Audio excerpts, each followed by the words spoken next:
in this video we're going to talk about 6 helpful Halloween tips for you and your dogs.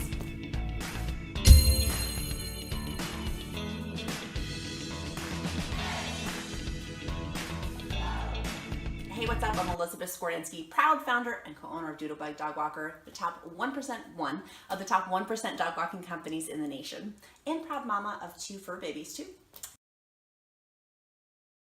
And I'm Jennifer Groom, the other co-owner of Doodlebug Dog Walker and our resident doggy expert. In our hundreds of thousands of pet sits over the past decade, we've learned a lot of information to keep your dogs happy and healthy and for you to be a happy, healthy dog owner, and that we're here to share with you. So we're going to start with the 6 helpful Halloween tips for your dog. Sweet. So the first one is number 1 is keeping candy out of reach. It can be tempting with the hustle and bustle of the holiday, just kind of leave the bowl on the ground by the door when the doorbell's ringing, or to put it on your front step as you go out with your kids trick-or-treating. But it can be so dangerous for dogs. Making sure that you put the bowl with candy in it out of reach for dogs, that they're not grabbing for it or lunging for it and running off with a piece. I know my applesauce totally would do that, and she has, where she snags a piece and runs off and doesn't give it back to me. So making sure that you keep the candy out of reach. If it's on your front doorstep, that it's in a safe spot, so if a dog on a leash walks by, that they can't just pop their head in and take something, and that you're not using, I know this may be sacrilegious, but not using chocolate, maybe? Unless I'm trick-or-treating. Yeah. And that way it has to be a Snickers. And then number 2 is sugar-free xylitol. Sugar-free xylitol is in most sugar-free products. I don't know why you would give that on Halloween, because who wants sugar-free candy on Halloween? Not me. But in case you do have that, keep it away from your dog. It is one of the most lethal things that a dog can ingest. And our second tip is about keeping your dogs happy if they're staying at home. So I don't know if you can see my little banana bear here, but he's so cute. Despite how enthusiastic he looks about getting dressed up for the holiday, he's not the biggest fan of hearing the doorbell go off, having a lot of outdoor traffic. He's a little territorial of our home and a little protective of mommy. So the best thing that I do with him is I find the room in the house that is farthest away from the front doorbell, farthest away from windows, where all the traffic is, where all the kids are walking the street and other dogs, and just put him in that room, safe and secure. Turn the TV or the radio up a little louder than I normally would, just to drown out all that outside noise, so that he feels happy, he feels safe, and he's not, constantly barking at everybody and things like that. And I think you have a pretty good story about. Oh my word, when we first rescued Pork Chop, it was the first Halloween we had with him. We knew that when we rescued him that he hates doorbells, so this is like the worst holiday Halloween is, and then also July 4th with the fireworks, but it's the worst holiday because the doorbell chronically ding dong, ding dong, ding dong, and it was awful. And so he got past our little barrier gate and ran around when a little kid was there and like lunged out the door. He wasn't going to do anything, but definitely did not like the doorbell, was somewhat agitated, and it was a little kid, and the little kid started to cry. He went against the door and was like, ah, and started to bawl. I felt horribly about it. If I, as a dog owner, had just put my dog safely in another room, had the TV going to drown out the sound of the kids outside, it totally would have made him feel more comfortable.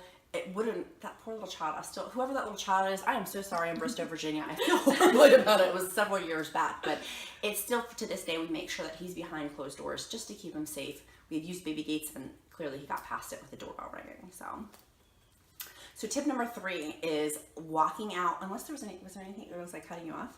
Nope, I think we covered it. Sweet. Tip number 3 is walking with your dog out if you're going to take them out trick-or-treating. And how could you not, like, can you see he's sleeping? Like, he's so cute. He's so adorable in his little banana costume. He should be a gorilla for Halloween. Wouldn't that be funny? Or like a King Kong something? Like a cute one with a little hair bow? Oh, that I can handle. Like a feminine gorilla. Yes. But so number 3, taking dogs out on a leash. Making sure that if they're going to come trick-or-treating with you and your kid, and be around other kids, make sure that they're well behaved, make sure that you're using a nylon leash.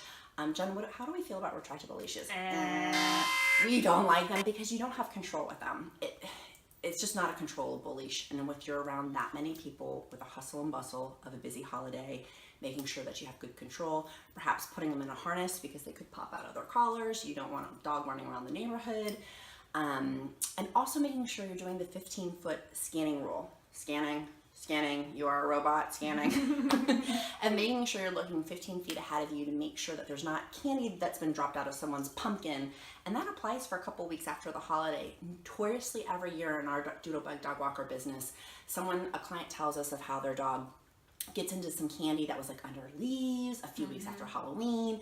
It happens every year. Don't let it be your dog. Just make sure that you're aware of your surroundings and looking ahead to make sure that it's safe for them. Absolutely. And our fourth tip, for those of us who have chosen not to procreate, we get to have dog fun on Halloween. Or maybe your kids are grown up and this is your favorite holiday like it is for me. And so you're having a party, you're having people over. Keep in mind that as we grow up and we embrace Halloween as adults, we get a little more extreme. There's the dress up factor goes up to 10. You know, you're not just dealing with little cute witches and ghosts. Now you're having people that are wearing rubber masks, maybe full body costumes that can be really intimidating to our pets who aren't familiar with seeing people like that. I had a situation 10, 11 years ago when I was living with a roommate, and a friend of ours came over in a Darth Vader mask, and it scared her poor dog so much. And her dog was like the sweetest, most gentle dog, and her reaction wasn't something that anyone expected. She didn't get aggressive, but she was definitely feeling protective of myself and my roommate. She wanted to keep us safe, which is really sweet, but we didn't need to traumatize her like that either. So just keep that in mind that, again, maybe the best solution is to put them in a room away from the party, or maybe you're lucky enough to have somebody nearby, like I'm lucky enough to have relatives nearby that would watch him for the evening. Just making sure that there's somewhere that's going to make them feel safe, make them feel comfortable, and keep your party guests safe and comfortable too, because they might not be too excited about a dog charging them. No. That's awesome. So our fifth tip is going to be after you come home. So we have procreated. We have a little guy at home, and after we're going to take him out trick-or-treating this year, I've gotten him a monogrammed Snoopy Halloween bag. I'm so excited about it. But after we come home after trick-or-treating in his cute little giraffe costume, but he doesn't want anything on his head. And my dogs don't want anything on their head either, which is kind of, anyways, the weirdness factor is there. But after we come home after trick-or-treating, we're going to sort through his candy, and the candy's going to be on the floor. Now, our dog's Pork Chop and Applesauce. Applesauce is a little diva. She will come in, reach for a piece of candy, and then run away and not let us have the back. So making sure that the dogs are in a safe place if you're looking through your kids' candy, making sure that also where you put the bowl afterwards. Counter surfers. Dogs are notorious counter surfers. Does Mr. Bear, I think he's too little. He might be a little too A short. little too short together. Our dogs are big dogs, and so they definitely, Pork Chop loves, or he used to, if you left bread on the counter, he would counter surf. But if you leave the Halloween bowl, your kids' bowls out, make sure that you talk to them also if they're of the age that they know that you can tell them not to leave the candy out for the dogs. But if they're not, proactively put it somewhere. We typically put it on top of the fridge. That it's safe for them. So yeah, you definitely don't want your kids thinking that what is a treat for them is also a treat for the dogs. Yes. Who in your family? Isn't there someone who? I have a 5-year-old niece who, when she was a little bit younger, would have thought that Mr. Bear would love her candy as much as she did, but luckily we addressed that pretty early. Yes. And making sure if you have kids that don't know that you're watching and being mindful, and there's other children there that you're being mindful of the other children too. Absolutely. Well, that brings us to our sixth and final tip. I'm going to wake up our snoozer here. So, as I said, you can tell how excited he is to be a banana bear. But the most important thing to do is, as much fun as we have dressing our pets up, we do want to make sure that we keep them safe and that we keep them comfortable. This is a pretty heavy costume, so I would not put this on him and then let him walk around in the sunshine because he would overheat.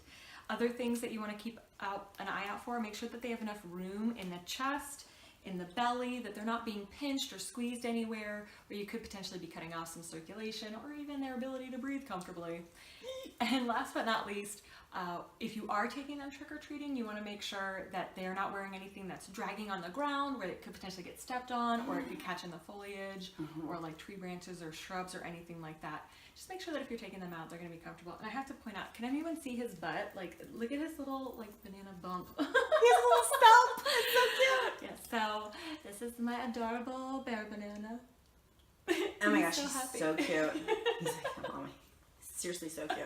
So that brings us to our question of the day of what are you going to dress your dog as? Are they going to be a banana? Are you going to copy Mr. Bear? Are we going to have Mr. Bear bananas out there? It's a thing. Sweeping the nation. It's sweeping the nation. Would love to see on Facebook or post below in the comments. Would love to see what you're going to put your dog in. Would love to see, or cat. Is Monkey going to wear a Halloween costume? Your cat? Oh, maybe Monkey can be the gorilla. Also, I want to see pictures posted, please, of if you have multiple dogs, if they have themes. We usually do something with Pork Chop and Applesauce having themes, like Mario and Luigi, even though Applesauce is a girl. Yes, those are the kind of pictures we'll scroll through for hours. Yes. So that ends this video, and we hope everybody has a doggone spooktacular Halloween. Woo! Bye!